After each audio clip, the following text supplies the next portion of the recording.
plan, and so far I haven't seen any matters of demobilization, even though I believe this is a question number one. It's not the question what the process is called in accordance of legislation. Maybe it shouldn't be called demobilization, but there has to be a process like that with regards to our powerful soldiers. It's very difficult there. I've been on the front line many times, and I would really want all military command to understand the challenges. We shouldn't risk losing the most brave, the most courageous people. I mean, I'm grateful for their resistance, for their sustainability, but we have to think of the demobilizational processes as well, and that has to be done in a straightforward manner with specifics and with great respect to soldiers. That is why I have asked to have many questions. As for the business trips, holidays, and transition from one position to another position, different. All the requests coming from our armed forces, they have to comply with the modern challenges, which is very important. And they've also asked a number of aspects with regards to the Ministry of Defense, and Mikhailo Fedorev also raised a number of aspects with regards to the digitalization of something, because there are people in Ukraine, there are people outside of Ukraine, so that's a difficult process. So for me, it's important that if there will be plus 440,000 people for the army, now who deserves the right in this case for arrest? And that's an important moment. It's not working otherwise, well, at least to my personal point, but that's an issue to be raised and discussed during the headquarters session, and then they will have to prepare the draft and present it to the Verkhovna Rada, because if that is the amendments to the legislation of Ukraine, we would need to find an agreement in that question. So the question is very sensitive. We cannot lose the resilience, the potential, but we need to have fairness, which is very important. As for the funding aspect, well, the mobilization in that format would cost around additional 500 billion hryvnia to Ukraine. So me, as the president of Ukraine, as the person who dedicates a lot of the time to search for the financial support for Ukraine, I would like to have an understanding from the Prime Minister, from the Minister of Finance, where they're planning to get the money for that. Thank you. Thank you. And the next question from Kiev Independent, please rise so that people with microphones could see you. Good afternoon. Hopefully you can hear me. Francis Farrell, Kiev Independent. Just recently, you've taken a decision on the construction of the fortification facilities along the front line. Can you tell us whether the scale of this work will be similar to the fortification constructions of Russians, and why Ukraine is starting this work only now? Well, the decision is talking not on the beginning, but on continuation for the reinforcement of the construction, which is very important. There are state regional administrations, and I would like to extend gratitude to them, because they were doing this work from the beginning of this war. I'm not just, saying who has to do that. I'm just saying that they've done. If I can see in the Kharkiv region what they've done, and I'm grateful to the region and to the city for how they've united together with the military experts, with the construction companies, and they've compiled the budget together with the businesses. Now, what they've done there, I think it's powerful enough. Now, if I can see it there, and if I can't see that in different regions, well, if I ask a very specific question to our military, who are located in different directions, whether this is sufficient, yes. But why is that here it's weaker than in Kharkiv region? Now, I don't want to give any specifics about different condition. Yes, sometimes they're saying, yeah, well, it would be better if we would have that level. So my task is the same. So we need to standardize the solid defense. Thank you. Now, Kyoto, please, to the right of the center aisle.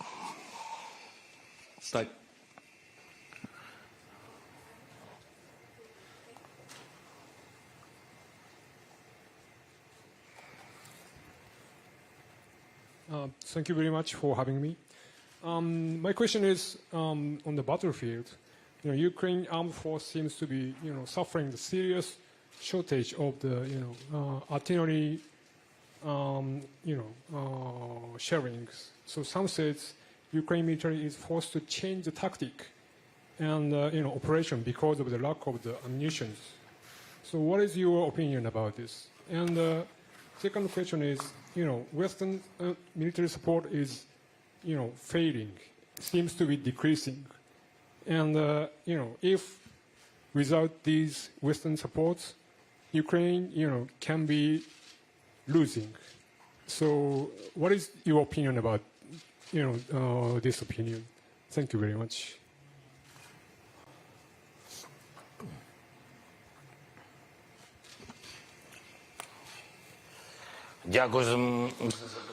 I thank you for the question. As for any possible defeats and what can I think about this, I know about all of this. As for the battlefield, Russia failed to achieve any results during this year. I'm not talking about the year of 2022, I'm talking about 2023. Russia failed to comply with all these tasks, and the messages of the Kremlin are still saying that the goals of the special military operation are the same, and the goals were, one of them was the occupation, and the other goal was that they should be reaching the borders of the Ukrainian Donbas. So they've failed to achieve this goal, so we shouldn't be talking about any defeats. So we're not talking about 3 days, but 2 years. Our soldiers are wonderful, and our people are great, and I'm very grateful. As for the financial support, we are working very hard on that. And I'm confident that the United States will not let us down, and what we have agreed in the United States will be fulfilled in full. As for the European Union, well, the stakes were very high. We have acquired one victory as for the EU. As for the 50 billion, I am confident that we have achieved all of that. Now the question is about the time. The first 1.5 billion hopefully will arrive this week. As for the 50 billion, I believe, and I'm confident that the decision will be taken in the nearest period of time when they will be having the session. There is some administrative aspects, and nobody would be able to introduce any obstacles. And today we have mechanisms that, even if there would be support to a 50 billion package minus one voice, there will be possibilities found in order for Ukraine to receive this money.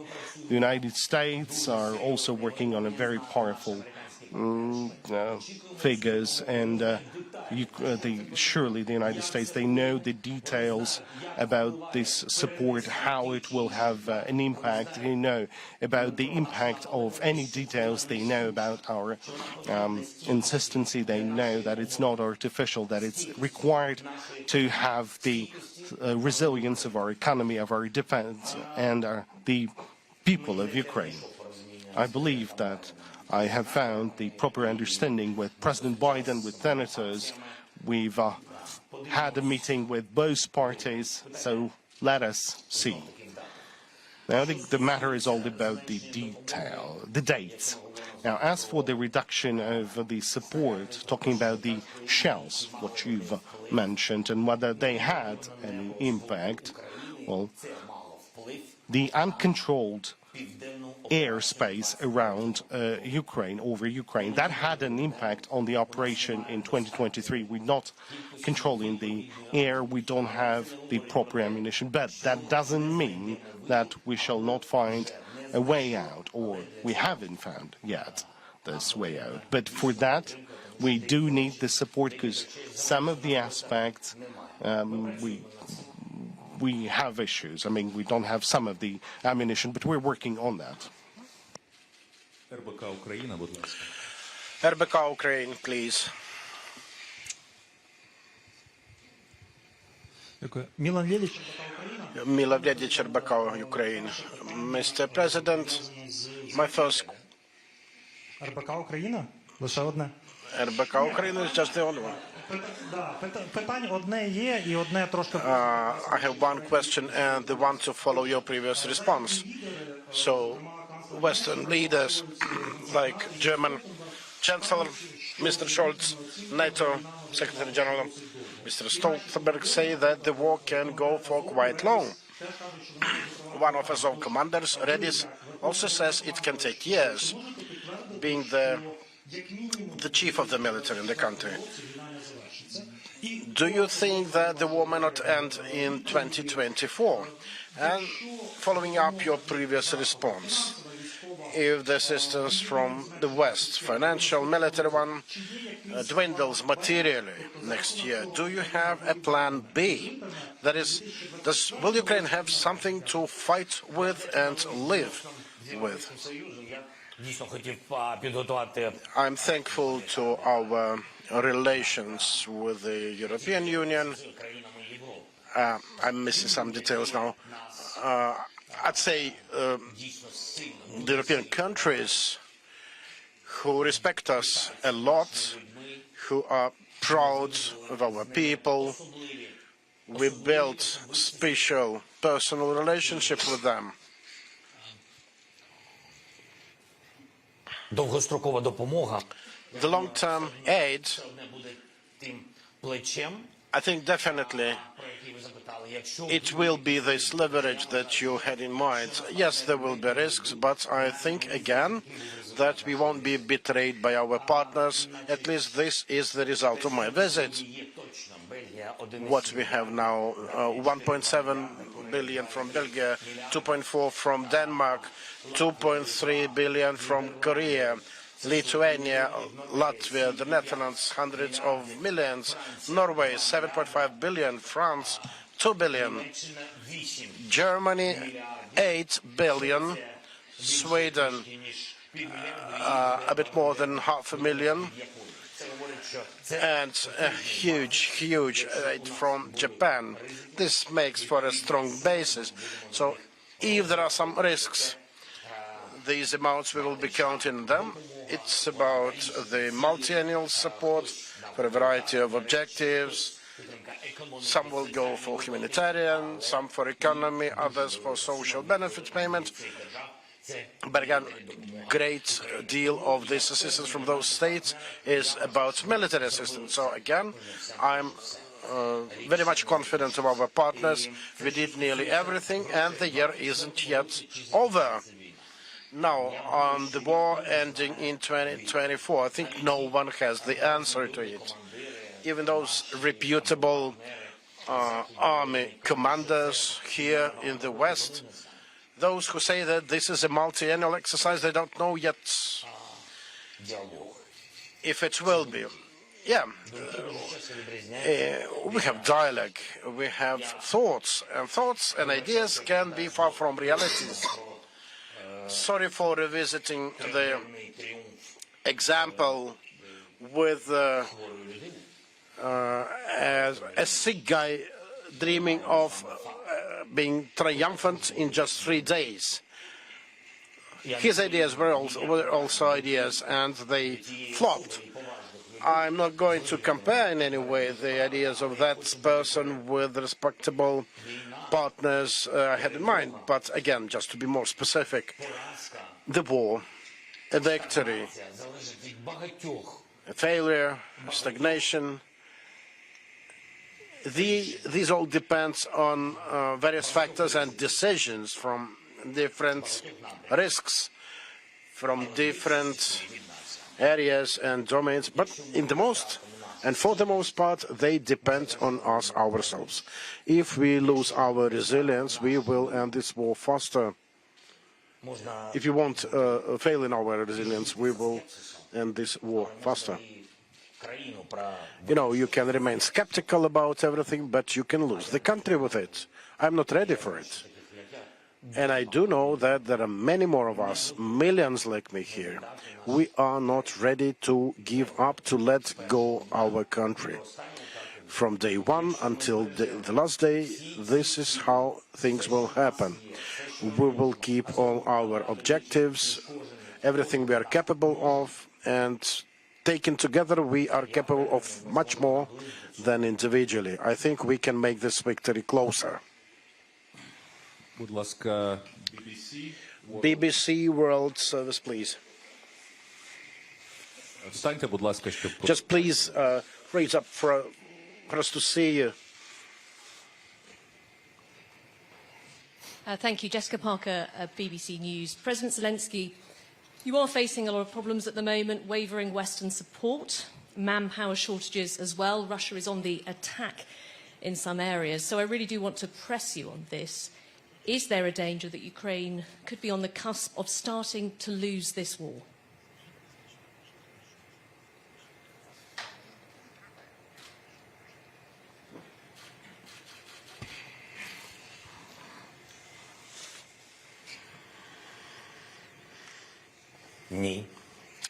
Nope. I don't think so. We were in a most complex situation, occupied practically completely. Even the central regions of our nation, infrastructure facilities, logistics of our nation, roads, railroads, food supplies, the economy, completely destroyed with cyber strikes and physically damaged and destroyed cities. We were completely blockaded, yet we broke through it. We, our partners, maybe the God, I don't know who did more or most of it. You know, this victory takes exorbitant cost indeed. I do know the system. I do know every bit of our defense. I do know every moment of things coming into Ukraine, those missiles and other things. We are fighting for each defense system. I do remember the other winter we had. Now the situation is different. And I agree we have challenges with amounts of aid, with artillery shells, with anti-tank grenade launchers, with 955 artillery systems, with timely repairs of those systems. But hubs are opening to maintain them. There were times with our neighbors when we could not reach the hub because of politics involved. But everyone understands that it is simple just from the first glance. There are risks indeed. You're right.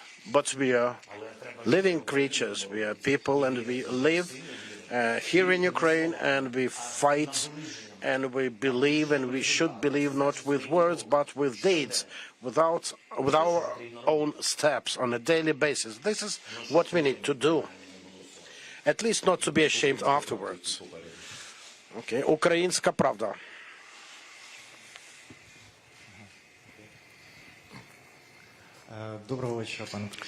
Good evening, Mr. President.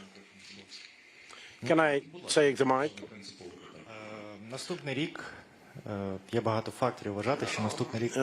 There are many factors that might be at play for the upcoming year to make it a decisive one. Definitely, electoral cycles may mean that the support will dwindle, and we will have to increasingly rely on our own efforts and forces to keep as the nation. And obviously, it looks like our state cannot win over call centers that are robbing our citizens on a daily basis. We increasingly hear from businesses about them being pressured by the state, and meetings with the president sometimes lead to contrary results, with the pressure going even deeper. We see a huge gap between the frontline life and the life in the rear. There were videos of recent celebrations from a prosecutor, and we see how they're different from realities. We see that MPs are buying luxury cars.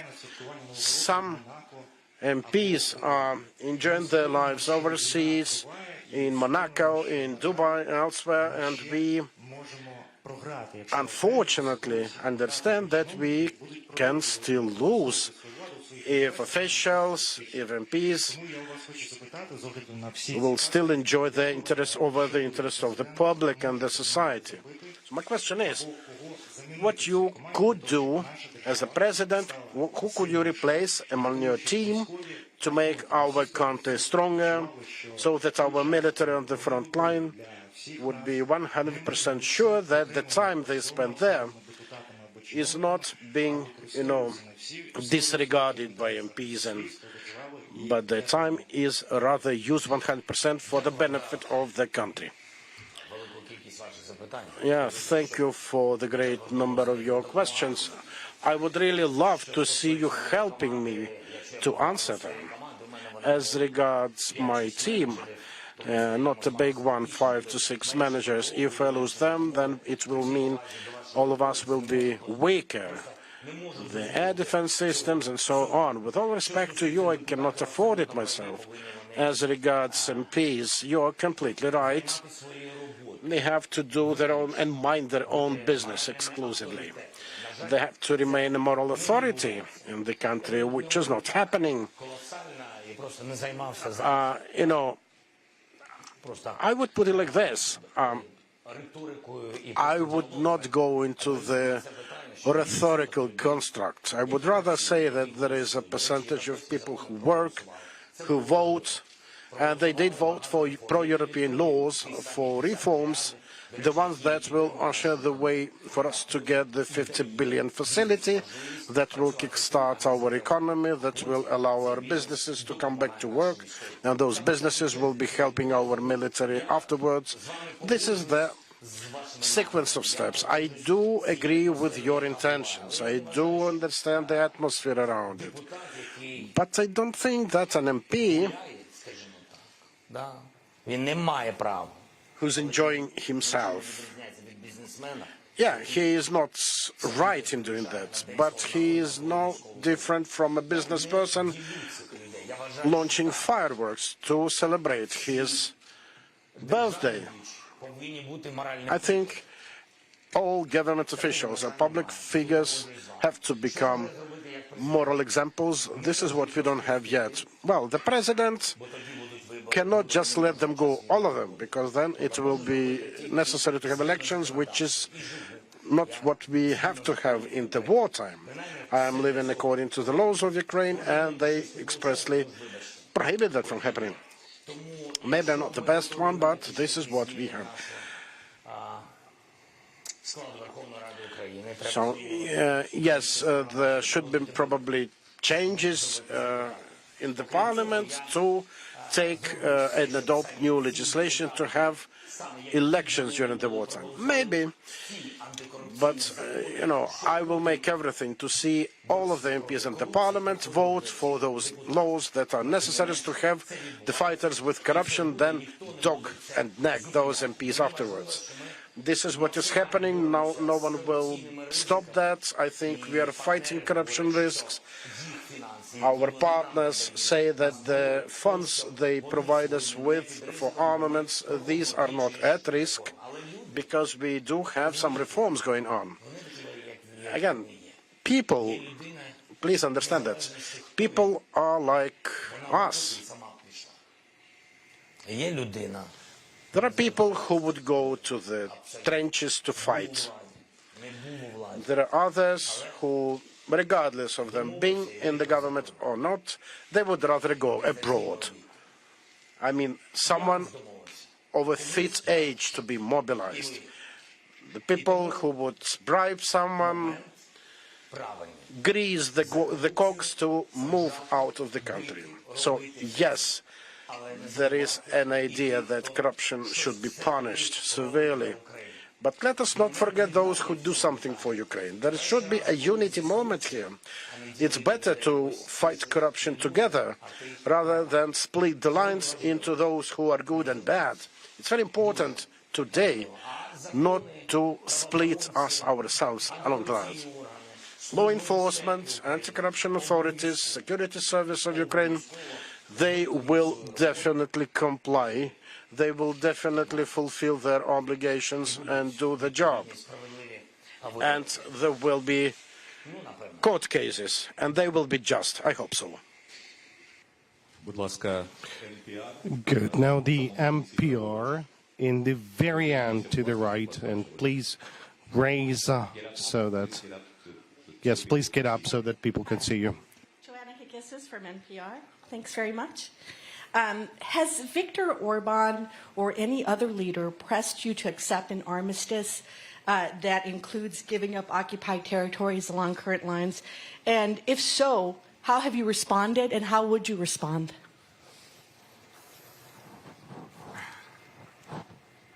I never spoke with Viktor Orban about ceasefire with Russia or dialogue with Putin or something like this. Never. Maybe he's raising up these topics with his friends or some leaders in EU or whatever, I don't know, abroad of Europe, in the United States. I think it was something was in his speeches about it.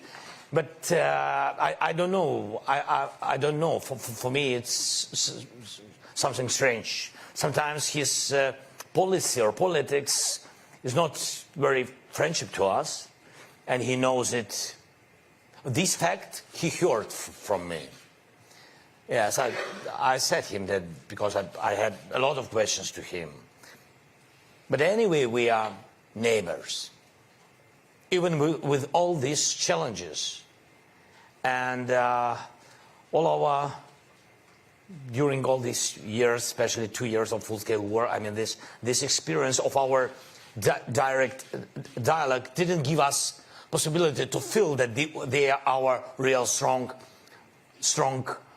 neighbors against Russian occupation. But anyway, we are neighbors, and we are trying to find solution in some questions, but for it we need to organize meeting. Last time in Argentina I told Orban, I said, Viktor, can you tell me one reason why you are not supporting us in EU? It was before the decision. He couldn't tell me. And the second tell me one more reason why we can't organize official meeting between us. And he also couldn't find the answer, but I think we found a solution that very diplomatic one, that our sides will work on it. That's great. Then the weekly mirror, the second row. Good evening, Mr. President.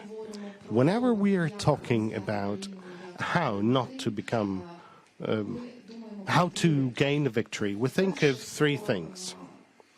First, about the effective transition of the state management system to a military kind of style, and then the planning of recovery, and third, about the fighting with corruption. So I have three questions to you. First, have you thought about using the example of the democratic countries who face the same challenges to combine the political elite and create a government of unity with professionals, technocrats, because you are kind of doing a lot for the international relations, but inside the country you are lacking the effective experts.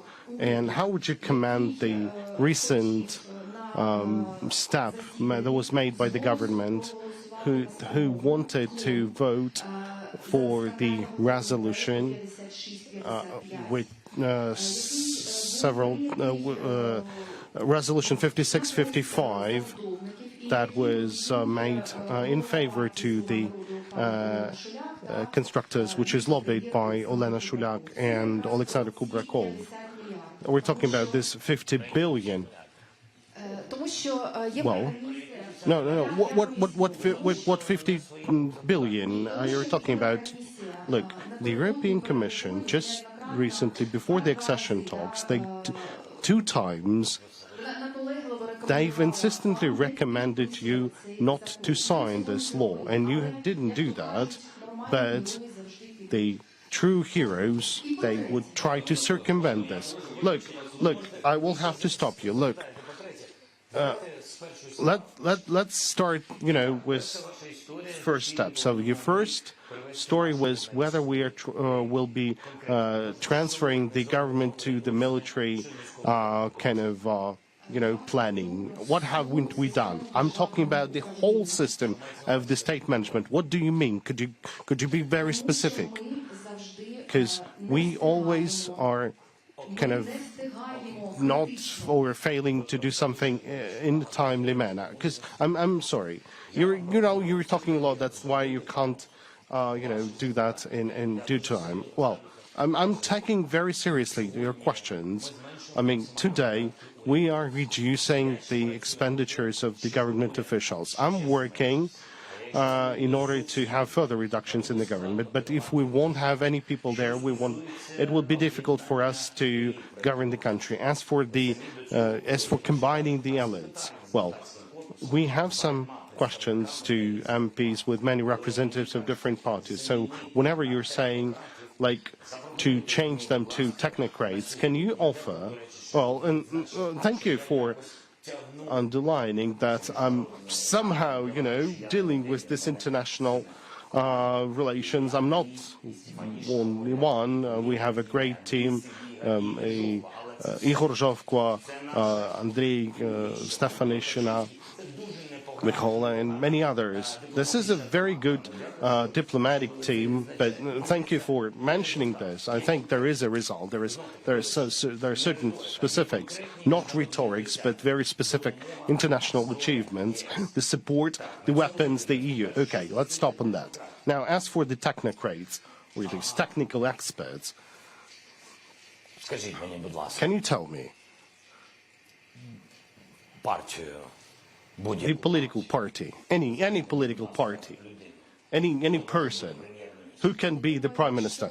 I think just if you could, I think every party would have professionals who could be who could become ministers for this government. Look, just wanted to ask you. I have not too much time, so I want you to ask a very specific questions. If you want to listen to my answer, now, if you know how to help Ukraine in your questions, you can just tell what exactly. Don't just give, general issues.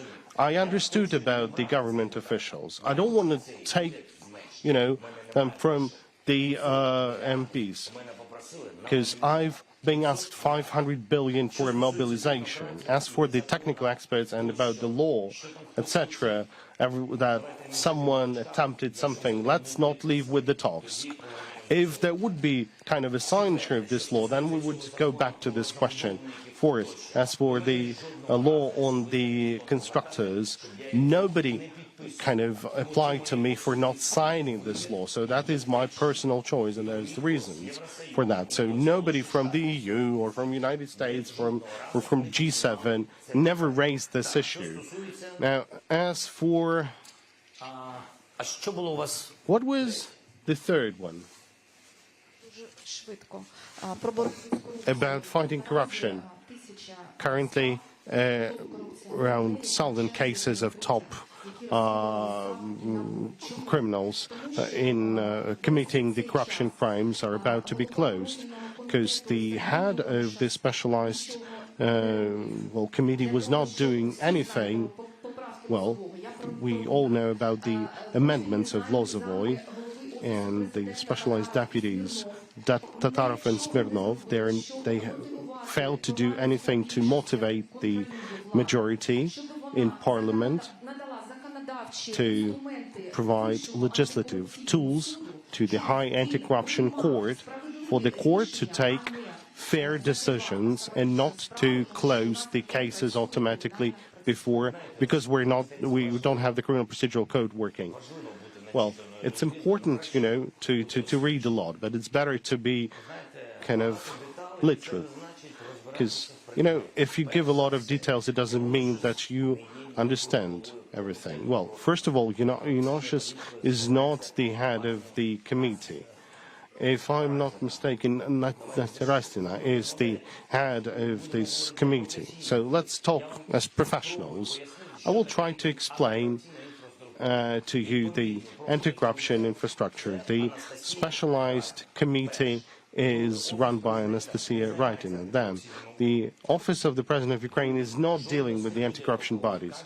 Third, not a single aspect. All those people that you've mentioned, these deputies of the Office of the President, are not dealing with the anti-corruption, and we are not the subject. They're not the subject of legislative issues. So whenever you were saying that the office have not done any laws or any initiatives, I'm kind of surprised. Now, all these laws in fighting the corruption is supported by the European Union, by the G7. So this list of laws was provided to the President of Ukraine by the specialized committee and to the head of our government. So all the relevant laws that we had to vote, as of now, we voted for that. That's it. That's it for that topic. So once again, dear colleagues, please ask one question and please show respect to your colleagues. Okay. Then IRD to the left in the center, please. Thank you. Thank you for getting the possibility. I would like to ask, how does the war in the Middle East is influencing the attacking war of Russia in Ukraine? And do you plan to go to Israel soon? The Radio Andrea Ber.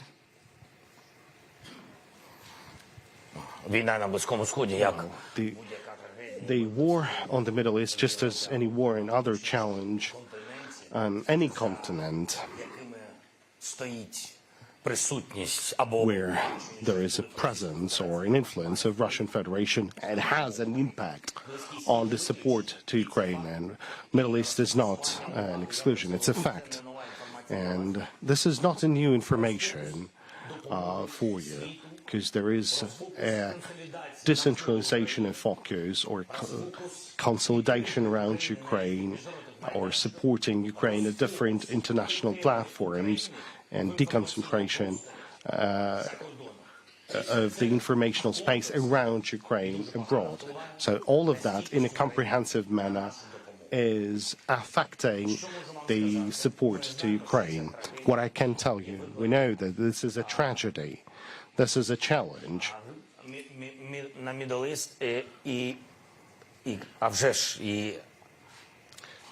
For the Middle East. Surely, I understand this, but we also have to recognize that we have a full-scale war. Yes, there is a tragedy, and my condolences to all the people who lost their lives in the Middle East. But in that case, Russia has succeeded. They have certain success. They don't have a success on the battlefield, but Russia has certain successes on the diplomatic field. That's a fact, because some countries are starting to think, and some countries are starting to balance whom should they prioritize the support, either Ukraine or Israel, because, well, Ukraine has a full-scale war. Others say, well, Ukraine is already kind of receiving our support for 2 years, and now the Israel is facing a significant challenge. Well, that were the voices that we've heard in the beginning of this tragedy. That is why this is definitely not having a positive impact on Ukraine. As for my visit to the region and to the Middle East, I was ready in the very beginning. This is a fact. And that was my direct signal to the counterparts abroad. Well, maybe they had different priorities. I can't play a lot with my own timetable, agenda and priorities, because I'm leading the country at war now.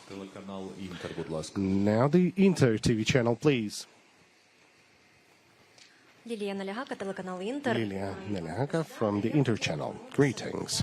I would like to go back to the question of support from the United States. You've talked about some deadlines that we would need to wait for a certain period of time. So how long can we wait for their support, and how critical this support for Ukraine? Well, this support is required now, surely.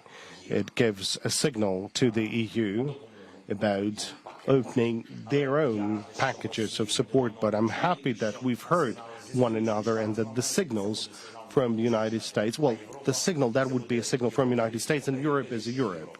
That's a decision by the Europe. I'm grateful for this kind of independence on behalf of all the partners that we have and their support to Ukraine. As for the United States and their support, I believe that it will be very soon. Now, Associated Press close by. Eugene, can you please get up? Good afternoon.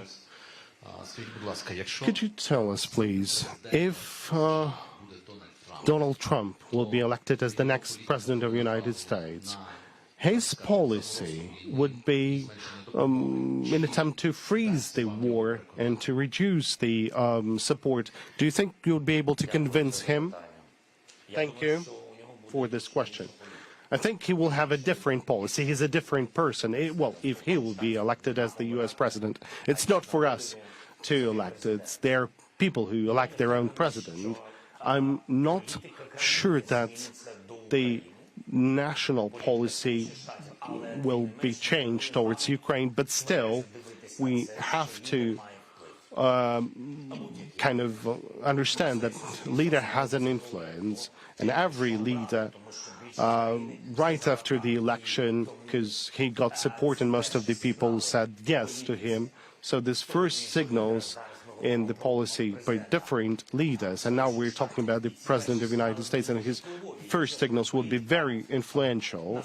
Now, if the policy of the next president, whoever he is or she is, would be different to Ukraine, if that policy would be kind of colder or more kind of inner-oriented, if they would economize more, then I think these signals will have a very significant impact on the course of the war in Ukraine,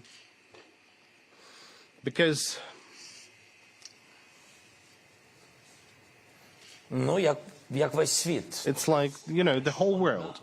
If one powerful detail is left behind, then the mechanisms start dismembering, start breaking. So if we let the leaders of this support to move out of this mechanisms of support, that will have an impact, and surely not positive from the assistance from Europe. Thank you. Now, Anadolu, to the right of the aisle.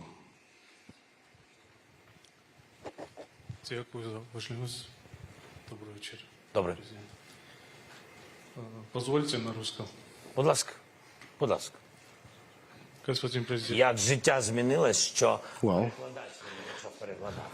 the life has changed because the interpreter started interpreting me. Okay. As the result of the Israeli attacks, around 20,000 civilians were killed in Palestine, including 8,000 children. Do you see any similarities between what has happened to the civilian population in Gaza Strip and what has happened to the civilian population in Ukraine? Can you call the death of the civilian population in Palestine as the butchery? And do you condemn that? Well, thank you for the question. We recognize, first of all, we recognize the policy of both countries.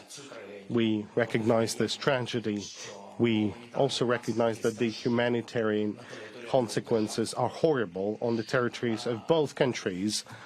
And we recognize the independent nation of Israel and the independent nation and the people of Palestine. But I cannot compare this to our war, and I will tell you why.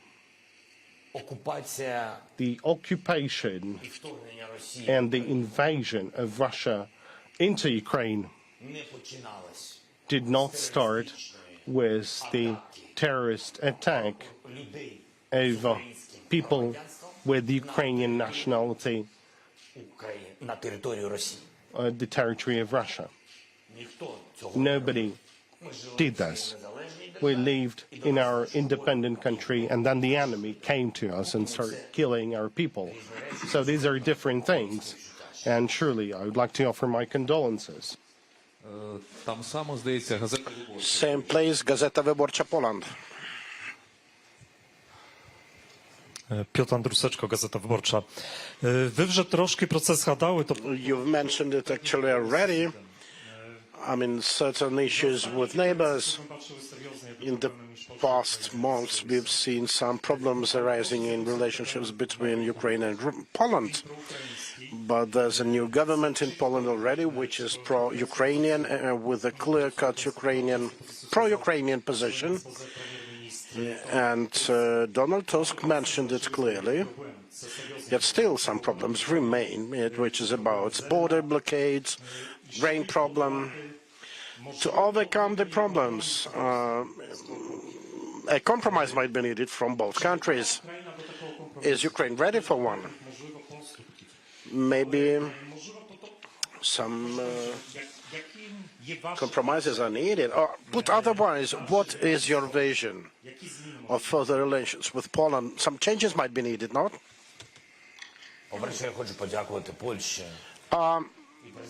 For first, I'd like to thank Poland and President Duda, your public. You've been with us since the beginning of war. You are our neighbors.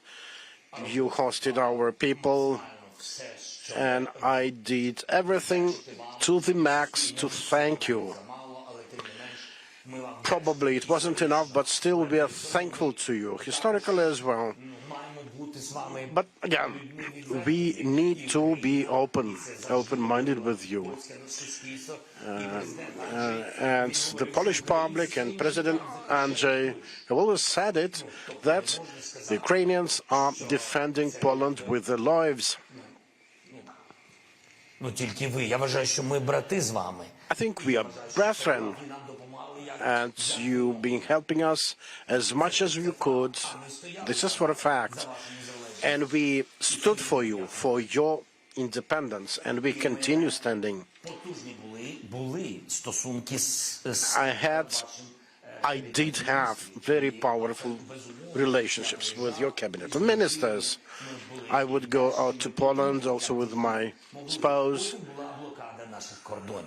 Then the blockade of our borders came. You know, it's not about doing business at the time of war. It was about survival.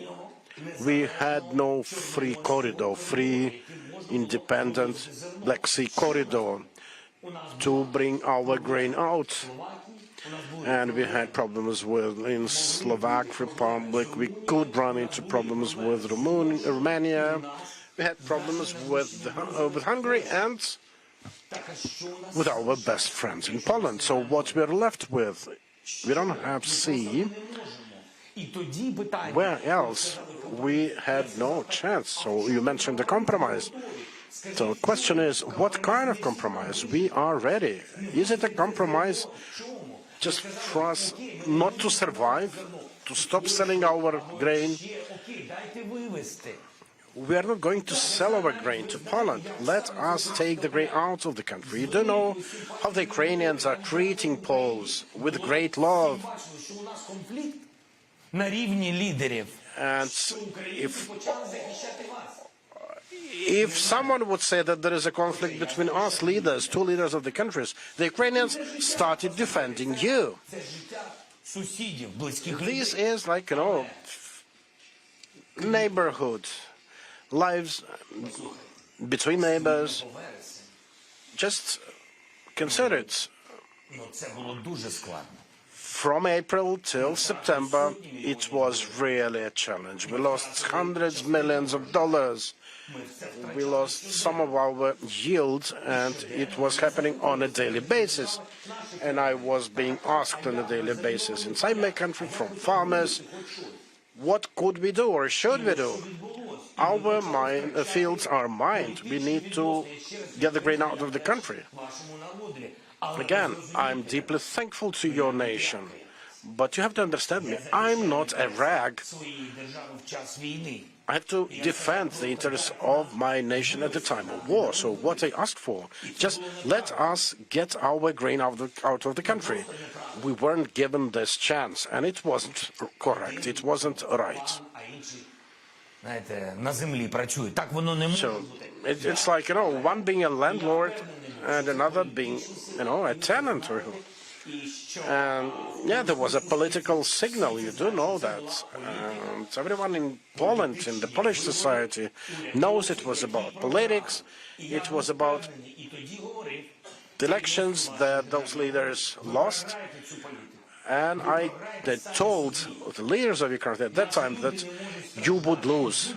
You would lose this game because our people cannot suffer. It's not about money. We lost. There's always a law there. The whole EU was against these blockades. And thanks God, Romania emerged. Sensible Romania. Its president, Johannes, helping my country, our farmers, to survive. He also had challenges. He had strikes there, but he demonstrated his ability to remain a strong person. I said first it's about values, then about the value of goods. Now, you have a new government. I had a contact with President Duda. He would greet me with our holidays, and I'm telling that I do believe that the new government will deblockade all these blockades because of its artificial nature. We are ready to ensure that people in Poland lose nothing, but we should not politicize the grain matters when we are completely blocked. By the way, do you know how much Poland lost financially? We built a corridor via Moldova, Romania, the railroad one. We had a Black Sea route opened, and exports via Poland started to reduce. We didn't want that. I had a talk with President Donald Tusk, and I'm thankful to him for his position at the EU session. We talked with him on the eve of it. I do believe that we will be able to level everything. I want to believe in this.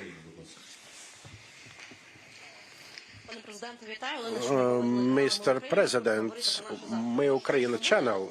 My question is about our tomorrow.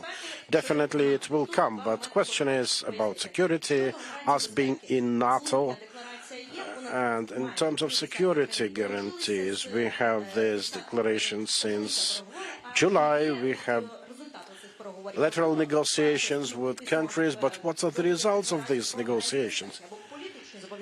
Maybe it's about, well, Britain, the UK being the first to sign some bilateral document. But what about NATO membership? Will Ukraine join NATO in a gradual manner like Germany did? And, you know, Russia, with its salami tactics, taking away bits of land to prevent the country from doing it, how we will deal with it? Okay, thank you. On security guarantees, the process is on. It unfolds a bit slower than initially I had an idea of it. And we had a meeting of my team right today on also matters of security guarantees, how to make it come faster. A lot depends on us ourselves. We tend to put the blame on our partners in some matters, but let us do the justice. A lot depends on us.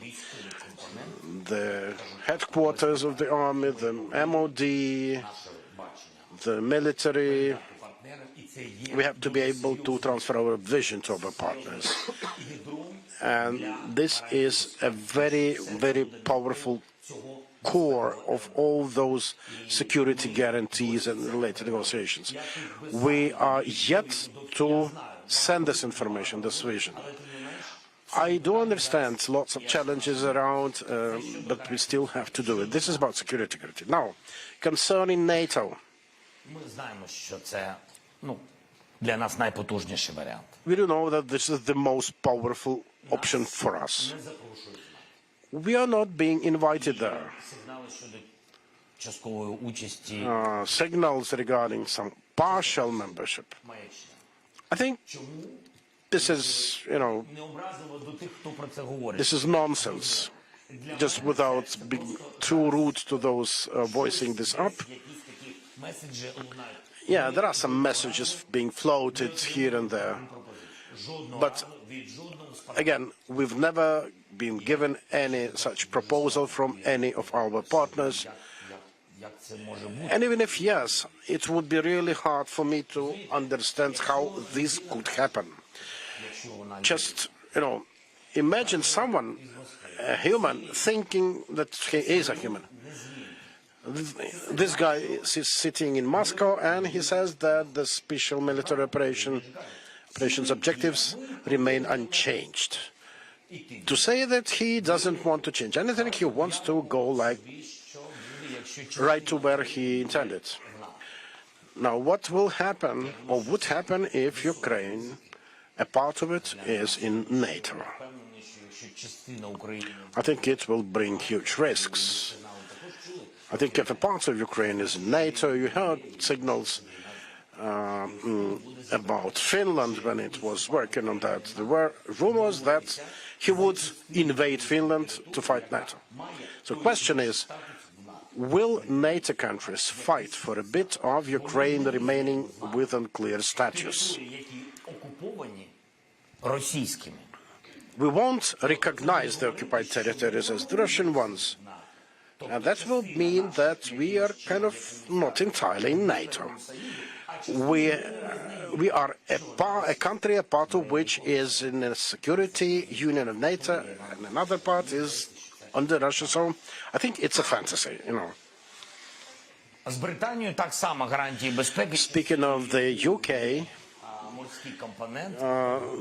the maritime component is under discussion, but again, we have to revisit the topic of our homework that we are yet to deliver. Thank you. IFP, please. Left, closer to the aisle. Thank you, Mr. President. My question is, given the lack of breakthroughs on the front line, would you consider changing your strategy, including the goal of returning to 1991 borders? And also, what about changing the military leadership, for example, removing Zaluzhny? Thank you.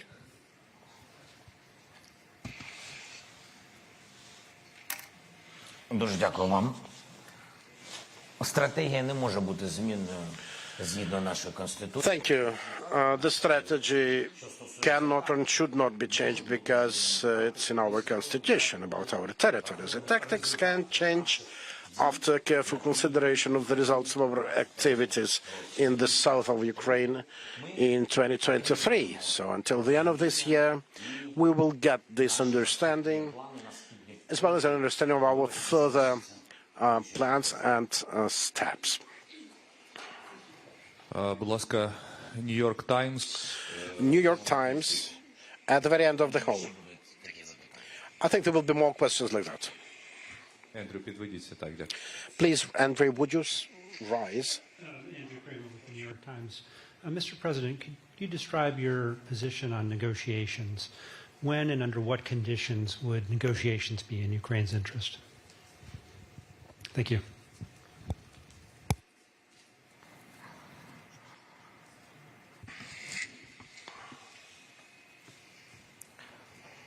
У нас є формула миру.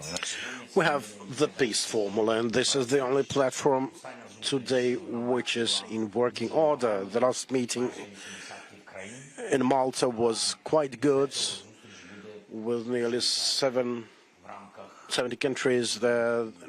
We are going to have a meeting in Switzerland.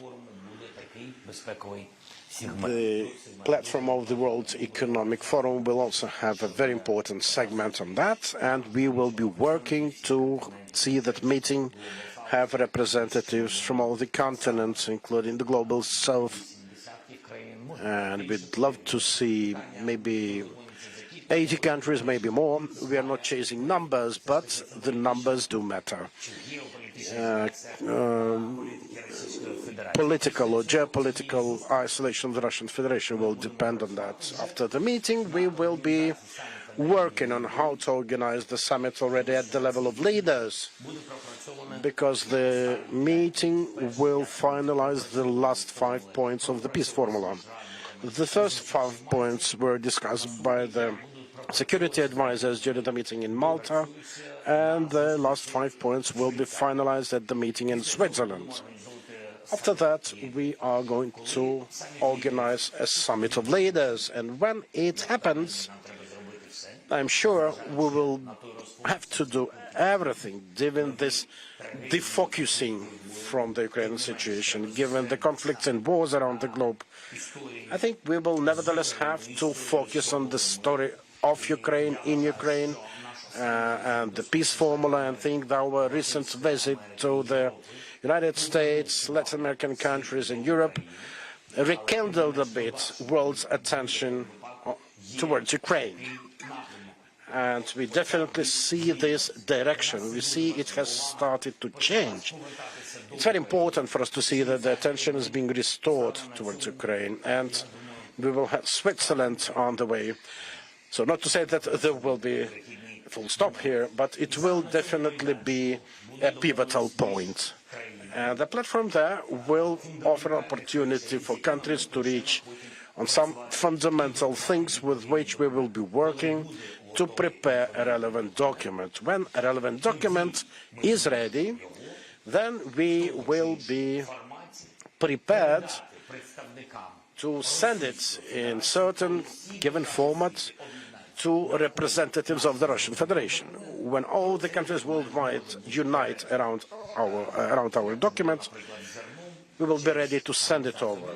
Like we had it with grain when we sent it via the UN and other reputable leaders, we will send it to another party. And if it is ready to accept the document, it will mean that your question on terms and conditions would be relevant. It is not relevant at the moment because we don't see any requests from Russia for that. We don't see it in their actions, in their rhetoric. We have just brazen willing to kill. Там само, будь ласка, Інтерфакс Україна. Інтерфакс Україна. Дуже дякую. Thank you. Сьогодні вже сказали декілька слів. You said some words today about fortifications being built. A range of experts commented that as Ukraine's transition towards strategic defense. Do you take it in the same vein? No, but I did respond what I had in mind, actually. Так, давайте Суспільне. Okay, Суспільне. Вітаю, пане президенте. Evening, Mr. President. This year, Ukraine, for a variety of reasons, maybe objective ones, failed to reach the stated objectives on the battlefield, the ones that also our international partners expected from us. What is your take of the performance of the chief commander, Volodymyr Zelenskiy? Are you going to sack him? And why you didn't respond to allegations of conflict between you?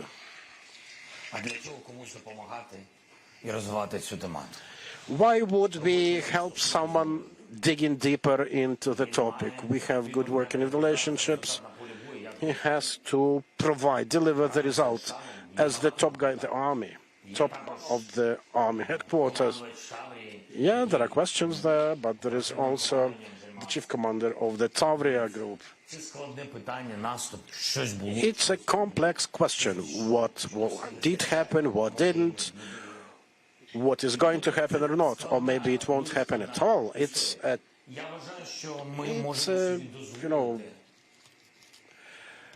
it's a big story. I think if we in Ukraine are ready to bring everyday results, then we will be able to live. It's not about, becoming a victim, no. It's not about putting yourself on the altar. I think being the chief in the army is a big honor, as it is to be the president of Ukraine. This is a big honor. And I'm not getting tired. It's not about him. It's about our words, about our rhetoric, about our actions. It all starts with words, then some steps are followed, and we need strong steps and strong results. That's it. This is my position. I'm not going deeper into personalities and relationships between them. The nation of Ukraine. It's not about things personal. Just for a moment,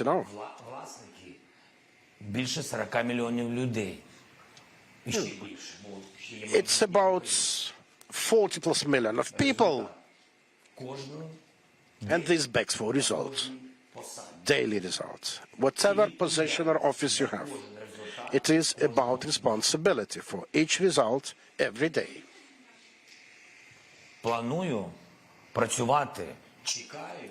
My plans are to continue working. I do expect the decision about mobilization. I do expect the decisions how to help people in the front line. I do expect some very specific things on the battlefield.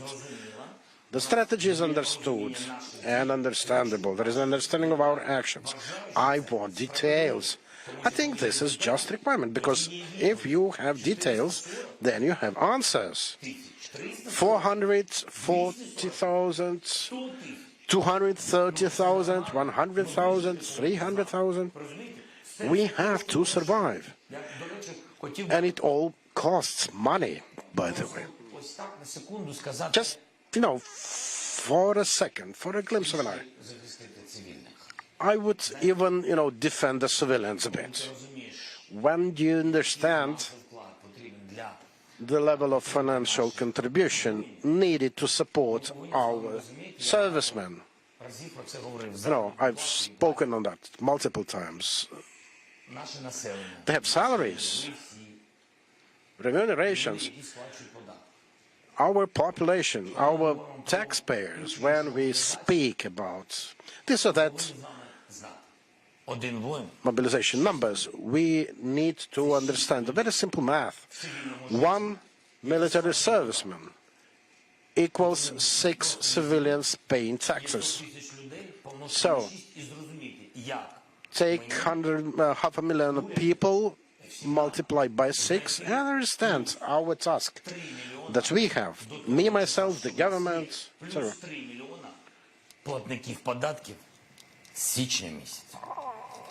Are we having 3+ million taxpayers to kick in since January? It's not about personal things. All things personal discussed with my wife. 24 канал, будь ласка. Now, Channel 24, please. Пане президенте, вітаю. Mr. President, the 24th channel, greetings. We are all talking that this full-scale war has been taking place for 2 years already, and Russia started war, in fact, 10 years ago, but hopefully everyone trusts and everyone works for the sake of Ukraine's victory. But whoever I talk to, everyone says differently, thinks differently about the victory. Someone says it's going to the borders of 1991. Others would say that there will be no victory at this point, because Russia would remain, and so the threat would remain, and the missiles would keep, flying, possibly. So what do you understand under this word victory? What's your understanding of that? No, personally, well, look, once again, I've just talked about personal things. I don't have any personal things or personal matters. On this position, I have to defend our country in accordance to our constitution. I'm talking about all of our territory, including the occupied territory of Donbas and Crimea. That's how I should perceive that. But, people kind of divided, and this is how it usually happens during the war when it's difficult. Someone would say, well, we are already here, like at certain positions we're not get occupied, and when you get to United States or to the European Union, well, the fact that Russia could not, destroy you, that's already a victory. You will return everything, like sometimes in future with history. I'm kind of skeptic about this, because I think that we should keep fighting, because nobody can guarantee that even if tomorrow we'll reach this, line when this whole aggression started. I mean, judging by this year, you understand that this is, super effects and super efforts. Now, if it happens so, then what? I mean, what would happen then? Which security guarantees do we receive? Who will be a security guarantor? Who will guarantee that there will be safety and security with Russia? Surely, the more Russia will retreat, the weaker it will be, starting from its leader inside their country, because that would be a demonstration of weakness, and all the way till their presence on the international arena. And this is very important. We need to use this time, and with God helps, we'll have this chance. We're all fighting, we're all praying we'll succeed. It will be difficult, but still. Now, Spiegel, left of the L, and please raise. Fedor Petrov, Spiegel, Niemczech. Fedor Petrov, Spiegel, from Germany. A question from Germany. Whenever we hear statements, like from the Chancellor, from Scholz, who says that we're ready to support till the very end, do you believe in this till the very end?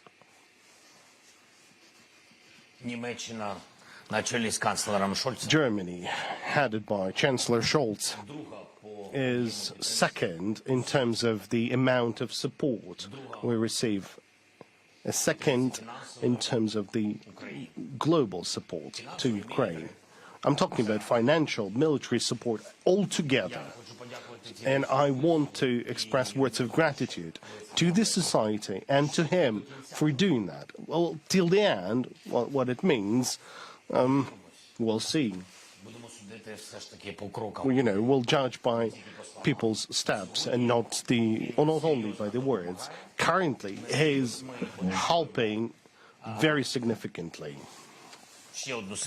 We are expecting one more Patriot system from him.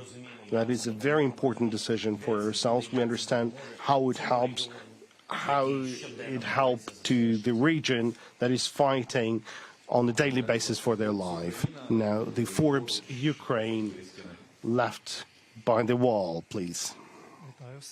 Greetings, Serhiy Shevchuk, Forbes Ukraine. Thank you for the chance to ask this question. Mr. President, I would like to go back to the interior aspects, and for that I would like to go back to the words of Serhiy Pozniak, the interpreter, who's the head of Manifest 42 organization. Just recently they said that after your meetings with the business in summer, the problem of exerting pressure on the businesses was not solved, but in fact escalated. There were words like shady law enforcers continue to arrest or seize accounts, continue to visit the offices of the businesses. So the question, to what degree are you aware of all this situation? And if so, what could be the outcome or the solution to this situation? This person, was he, did he attend the meeting that we had? Well, in my understanding, yes, he attended. Well, that shouldn't be the case. It couldn't be the case. Oh, well. I have constructed this platform in the office in order to support the businesses, so that there would be no unsolved, matters, in order to, to mediate any issues they might have with the governmental officials or law enforcers or the custom or the tax authorities. So we were very grateful because they were, taking phone calls saying that there is a challenge, and we've responded to that. So would you please tell that person so we're ready to support?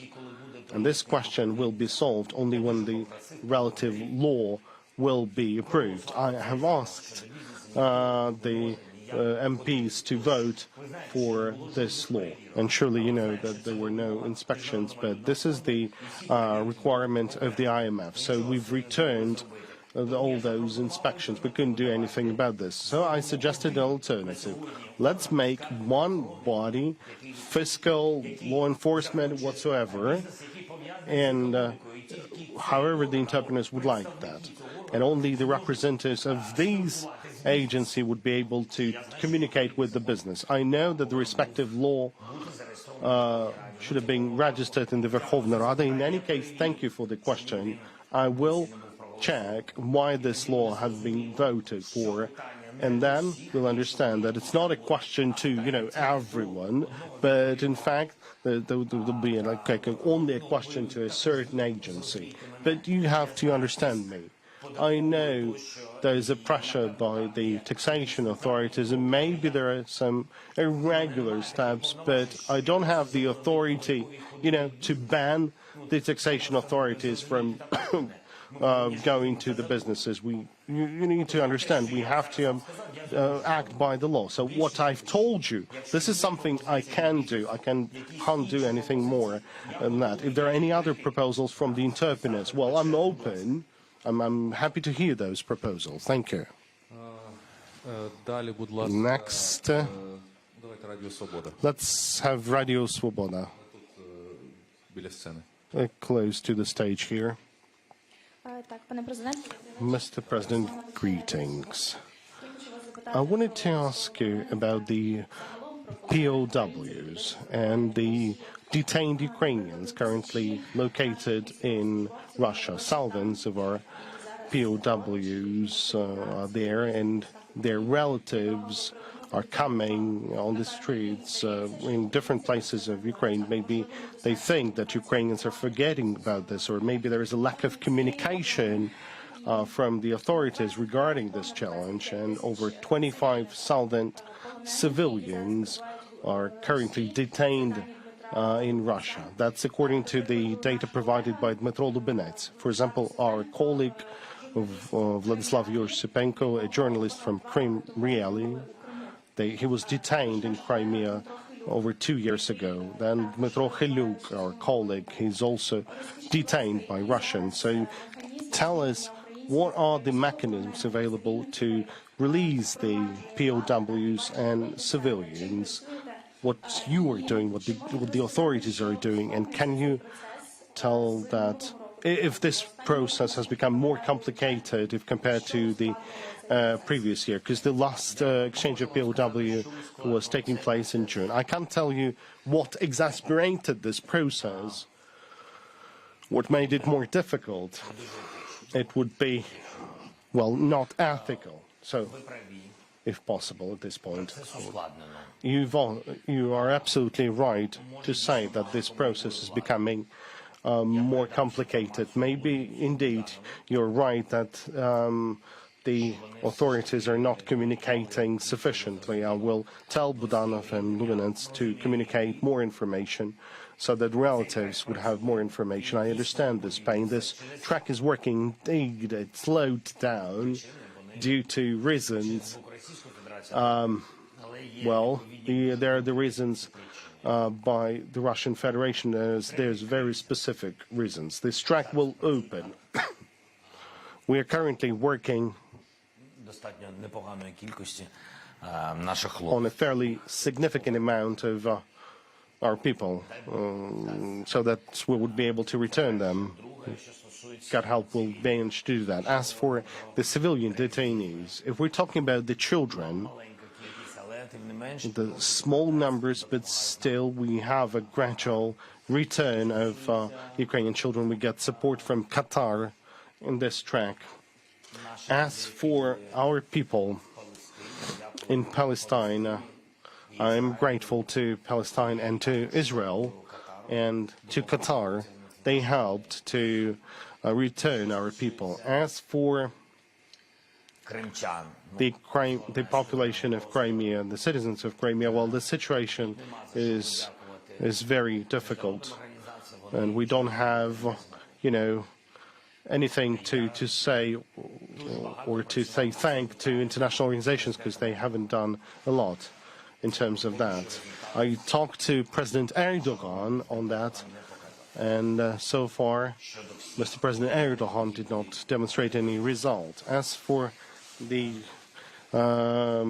captives and detainees on the territory of Crimea, well, I guess there's all these tracks that we have. We work separately with countries like Switzerland, Norway, and some of the Arab countries in order to return our people, our citizens.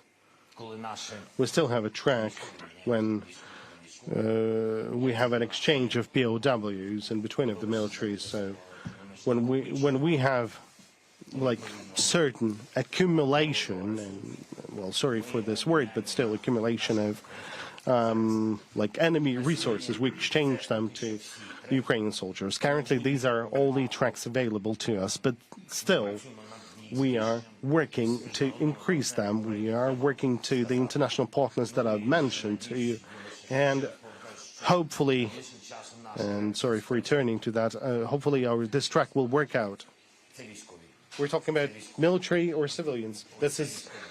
We're talking about the military track. Well, these are the agreements reached. Thank you. Now, France 24, please.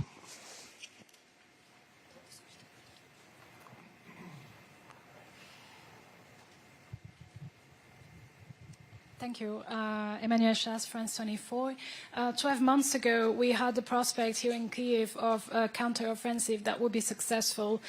It didn't turn out to happen as planned. What are the realistic goals that you're hoping to achieve, and how to achieve them for the year to come, for the next 12 months? Thank you. I cannot tell you about the goals. We had complications in the south because everyone were talking about the goals. Well, frankly speaking, like all those months, everyone were talking about the goals, and everyone was discussing in details how we'll get there and how we'll do that, whether we'll have sufficient aspects of that or not. It's better to go to the south because it's warmer, because, well, the winter, well, let's just wait for some ammunition and then the winter would come later on. Look, it's not, it shouldn't play like that. because Russian Federation still have more weapons. So I can't give you an answer to that. I'm sorry. I apologize to you and to France, because I cannot tell you any details pertaining to our counteroffensive and defensive operations next year. Thank you. Next, Bloomberg. Could you please rise, Volodymyr?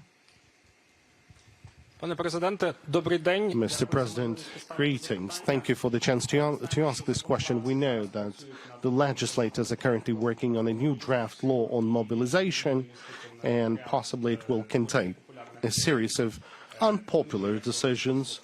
We, the society, we partially are aware of those, but still the question is as follows. These decisions, well, could be providing for the mobilization of people younger than 27 and maybe the women. Can you tell us whether you will sign this law if it will be approved by the Verkhovna Rada with norms like that? Well, as for the women, no, I'm not going to sign this. As for the age of 25, if all the substantiations will be provided, and I will see this as necessary, then I will agree to that. Далі, будь ласка, CNN Португалія. CNN Portugal, please.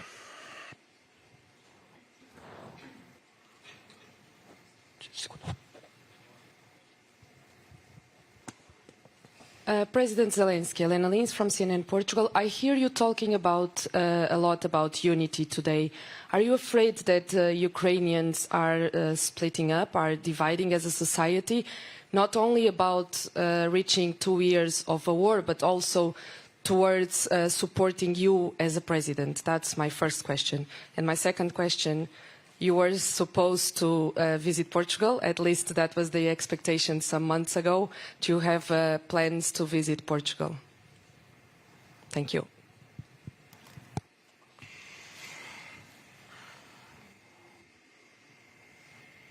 Плани є. Не пам'ятаю, коли я. Yes, there are plans for that. I don't remember the date, sorry, because the time is flowing so quickly, so fast. I'm still very much thankful to Portugal, the government of the country, the president. We did quite a good job, also diplomatically. It's very important for us to have the support from Portugal. Now, regarding the unity matter, it's all in our own hands. It all depends, our unity depends on us ourselves. This is our weapon of choice, the domestically made one. This is our know-how. I think it has helped us to preserve us, ourselves, our country from the beginning of the war. Для когось банальним дуже. Maybe it sounds banal to someone, but Треба зберігати деякі банальності, I think one has to keep some banalities just to have the ultimate banality of life with us. So I think everything needs to be done to see that the unity is not dwindling in Ukraine. About my support as a president, I can only tell you that it has been an honor for me to be the president. And people are watching me, my work, my serving Ukraine. If they don't like it, then okay, this is their choice, the choice of the Ukrainian. This is normal. LBUA at the beginning here. Mr. President, you've mentioned a challenging situation in the U.S. and what the aggressor Russia has been doing. What is your position to the idea of Ukraine focusing rather more on producing its own munitions and weapons? And also, you know, we talked to the military before this press conference, and the military asked me to convey the question, what is your attitude towards improving the production of drones, FPV-1s and munitions for them here in Ukraine?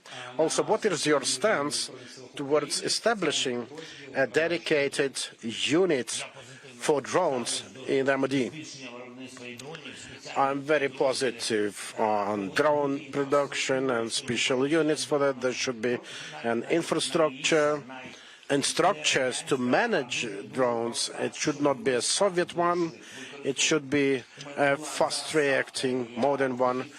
I had a sitting of the headquarters at the moment, and one of the questions was about drones and how to supply them.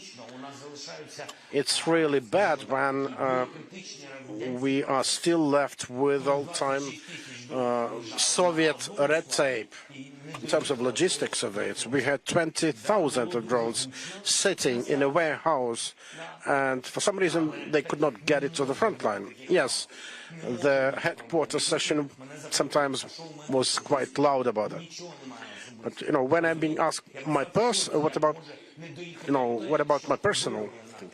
I don't have any personal things on that, but we do need to fight this logistics, and we need to start building them. We will do it regarding production. We will make 1 million drones next year. We will do that. And we will do everything to have this happen. Regarding artillery, there will be more of artillery, 155 caliber systems. Unfortunately, it's still a challenge to produce shells for them, and the shells are a huge deficit. It's easier with systems, but with the shells themselves, because of powder deficit and so on, a lot has to be done, and we need not to relax. By the way, the Defense Industry Forum was quite a success. Andriy and my team, Commission, Umerov,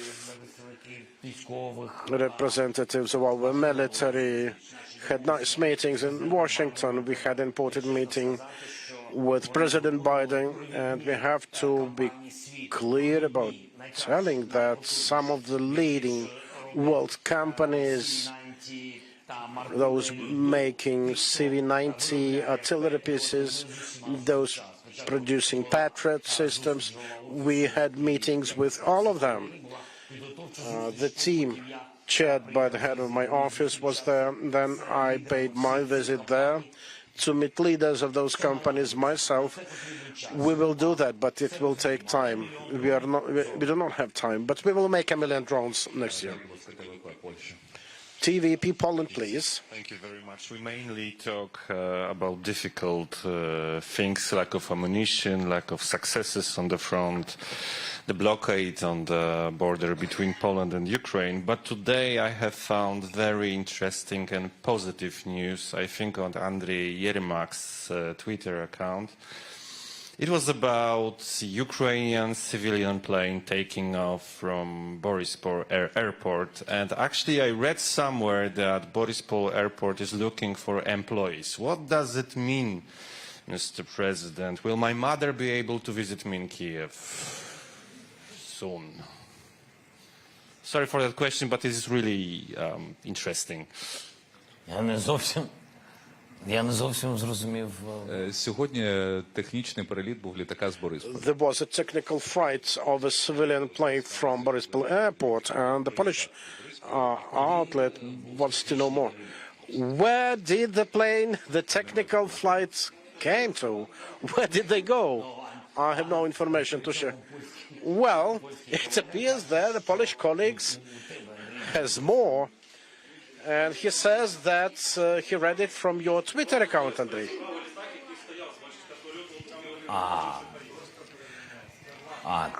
Okay. That's another story, yeah. Some other story. But why do you have it in your social account? You had something different. I think that the question is not about that, but when Borisov will be able to handle more flights and his mother will be able to come out to here. Well, we can provide your mother with a car, railroad car. Mom is, our sacred beings. Now, Borispol is like the Black Sea. It's a serious operation to reopen it. The reopening of Borispol is a victory of the Ukrainian aerial defenses. Clear sign that Ukraine has been winning. It's a serious, strong economic move ahead. We do put this question to our colleagues, and we do know what exactly do we need for that. So please tell your mom, let her stay in good health. We are working over her idea to come out here.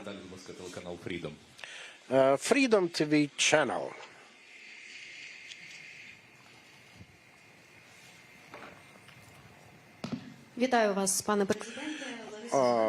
Mr. President, Freedom TV channel, my question is about the United States. You did mention the support from Mr. Biden and the Congress of Ukraine, but what about rank and file Americans? Fox News has recently published the numbers of those supporting Ukraine to tell that it grew in December from 20-something to 31% this month. So why so? Why now? And did you mention it on your trip to the US when talking to military manufacturers? Did you feel this support yourself?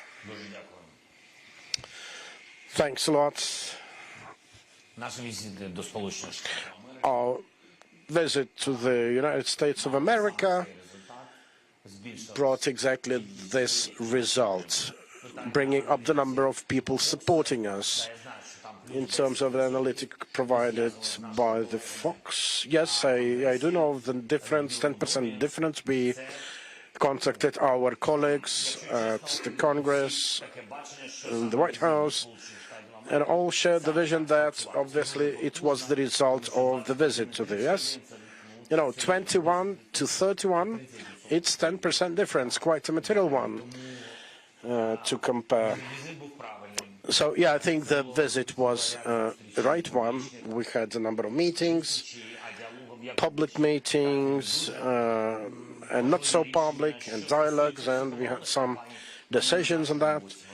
All the defense companies are on our side, willing to do that, and they actually asked us to work with the US government to avoid additional extra red tape, particularly on licensing, to let them move faster towards co-production. And we discussed that at the presidential level in the White House, and the president promised to work on that.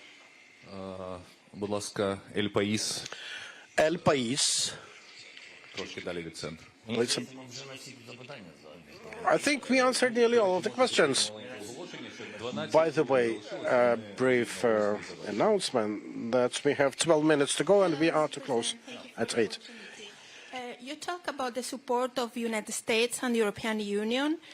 You were recently in Argentina and you mentioned there a conference with Latin American countries.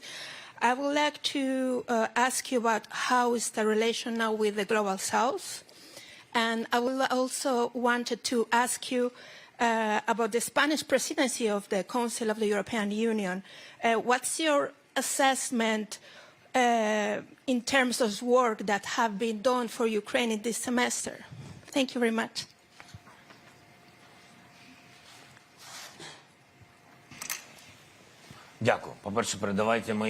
Thanks a lot. First of all, my warmest greetings to Prime Minister Sanchez. Pedro is a nice guy. He helped, and the Spanish presidency as well, they helped a lot to Ukraine. And that semester brought much things closer. We spoke with him at night before the decision, before the next morning session to deblocate the 50 billion facility. We have very strong relations. We had signals sent over WhatsApp on which type of support Ukraine would benefit from. Pedro always wastes no time in calling me directly, to know what kind of support we need. I was completely impressed with our meeting in Granada, which brought a lot of results. Pedro would change the whole defense package right on the go. And we were informed that he would send additional Hawk aerial defense missile systems exactly at the time when Russia was shelling us heavily. Normally countries do these air defense arrangements taking time and doing it quietly. Instead, it was a very quick, fast-paced reaction, and I'm extremely thankful to you for that. I'm sorry, I forgot the first part of your question, because Sanchez took all of my thoughts. Your visit to Argentina and the global south. Right. The visit to Argentina, by the way, that was where we met the King of Spain, by the way.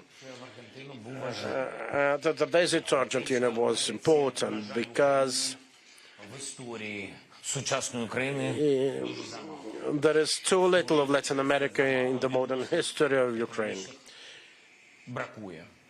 We also a lot to be desired in the economic relations department, probably because Latin America has traditionally been closer to the Soviet heritage, and because of it, Russia, that affected the Peace Formula Forum, the economics relations, the support of financial or military aid packages. But, well, with the advent of such non-ordinary personality as President Milei, who came to power in Argentina, I think it really reshapes the direction, the political direction in Latin America. By the way, he stands with us, he is on our side. He spoke in the parliament of the country about his total support of Ukraine and his not acceptance of Putin's policy. We had the first personal meeting and very made strong acquaintance on the sidelines of my Argentinian event with President of Ecuador. We've secured support from Paraguay, Uruguay. Da. Yeah.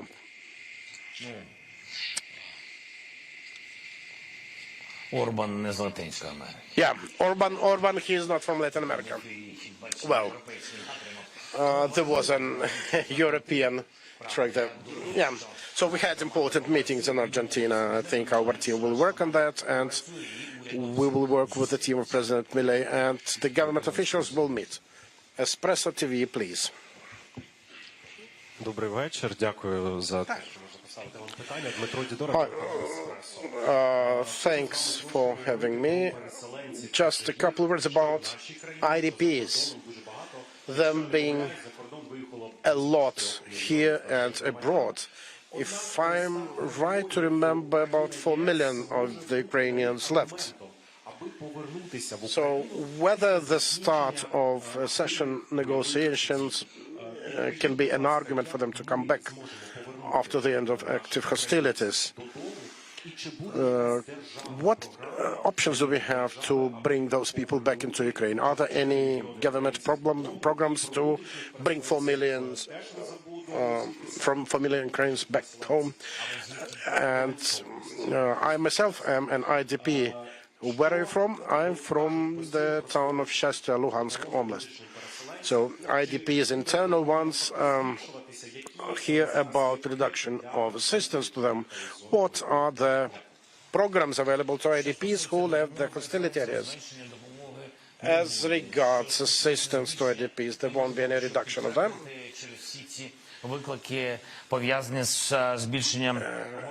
Because of the challenges related to military budget, I cannot tell you anything specific about the level of expenditures for that. Not now. We will finalize everything by the end of the year, and for the next year we will have a clear understanding of all our calculus on that. Now, regarding economic programs, or rather programs of support, not just with money, but also with loan facilities, on business development, and so on. This is what the economic team will have to work on. We will have it. As regards our people abroad, they are different. They all are citizens, nationals of Ukraine, and we have to defend all of them and protect all of them. I think the majority of them will come back as soon as our air defenses become much more stronger. Well, I cannot tell you exactly, because people become employed there, they have their kids sent to schools there, so maybe they're settled with their lives there, but they will come. The next factor will be a reduction in support from EU member states. I have no doubts about that. The European countries, the US, will continue supporting those of us who are in dire circumstances. But, those who've got employed, they definitely will have another level of support. And this, it is nothing to say about the internal IDPs. The situation will be stable. Air defenses, I think it begs probably thinking, considering the idea of multiple citizenship. We will become an EU member country historically in this historical future, so I don't see anything bad about multiple citizenship considerations. I had mentioned them even at the beginning of this skill war. It had been in our program. And actually, there are 60 million Ukrainians worldwide. Not all of them have to live here. They have families there. Some of them were born in Canada, in the United States. But we need to provide them with an opportunity to support Ukraine, to feel Ukrainians, to open their businesses here, to pay taxes here if they want. Definitely it will work for the benefits of Ukraine. And it begs, some consideration. Question is when? When to start thinking about that? We shouldn't overheat the matter. We shouldn't be too fast with it, because there are things and factors pertinent to multiple citizenship. I definitely want our women, our kids living abroad to hear this. Whenever they think about employment, about new life opportunities, I'd like them to hear, please do not hastily renounce your citizenship here. This is important. We cannot lose these people. I think that multiple citizenship will partly resolve the matter. Dear colleagues, we can field 2 more questions before the end of it.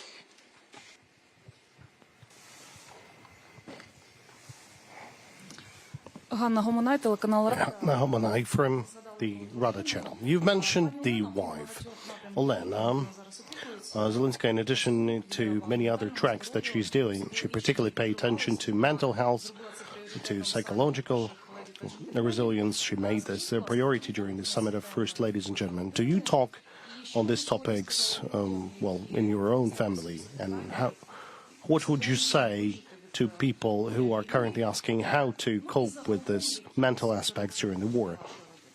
And any kind of summaries for your own family?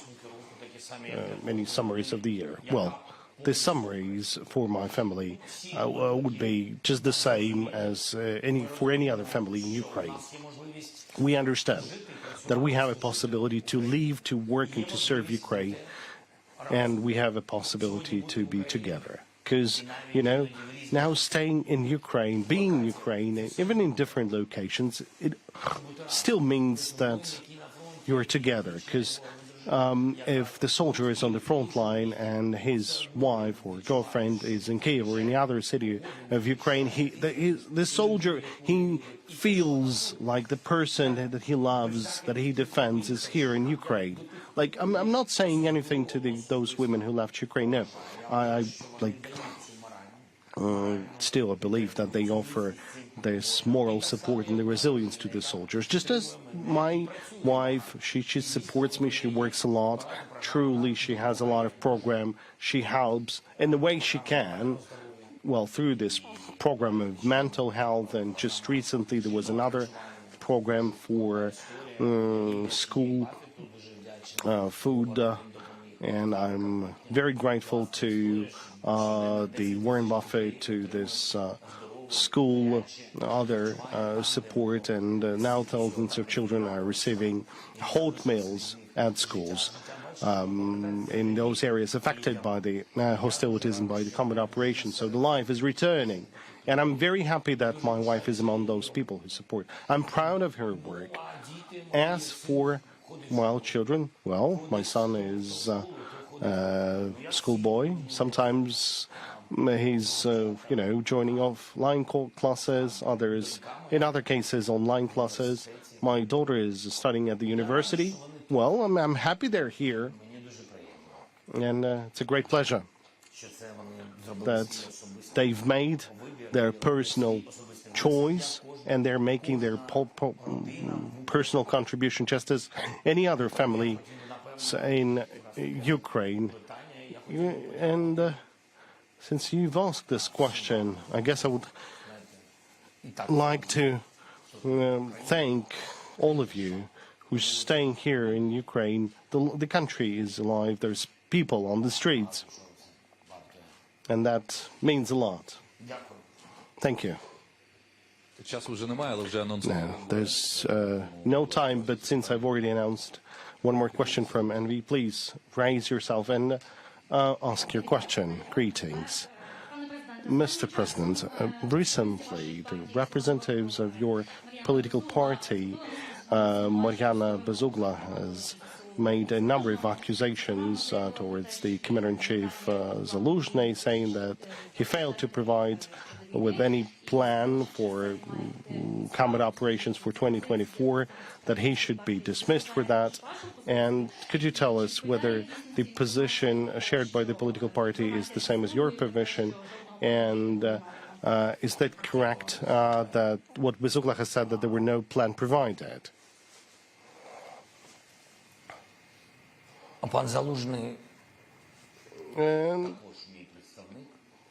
By the way, Mr. Zaluzhny, he's also my representative, just as all those others that I've appointed, or those who came with me. Well, and I'm thankful to some, and I'm ashamed by others. As for any documents in Facebook, well, look, I'm not dealing with that. I'm sorry. I don't have time. I don't have, the time to have this,